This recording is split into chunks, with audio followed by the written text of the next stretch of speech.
Hey guys, welcome back to my channel. Today is Monday and I'm here with lecture Monday.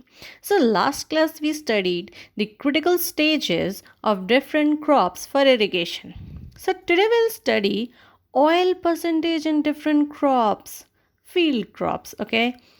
अब किसमें कितना तेल है ये देखते हैं. So the first one with the highest is coconut, that is 60. अब इसको कैसे याद रखें? देखो 60 में ना दो ओ दिख रहा होगा. कोकोनट में भी दो ओ है यार. Now next is sesame, that is 46 to 52%. Sesame 46 to 52%.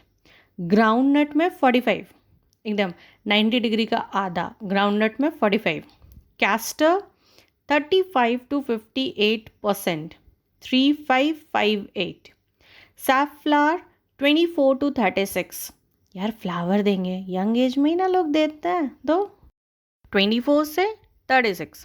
Now rape seed and mustard में 33 से 39%. एंड सोयाबीन में 20% लीस्ट.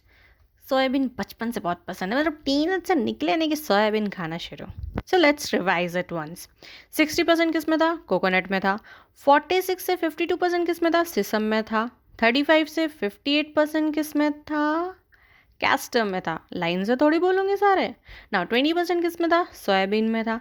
33 से 39% 333 किस में था? Rape seed and mustard. ना 24 से 36 यंग एज में क्या करना? फ्लावर देने का, सैफफ्लावर. एंड 45 90 डिग्री का half groundnut. Groundnut से 90 डिग्री नहीं, 45 डिग्री एंगल बना के रखने का. So that's all for today. These were some crops with their oil percentage, like field crops with their oil percentage. If you like the video, please like it, share it, and don't forget to subscribe my channel. I'll again come up. Till that, take care. Bye bye.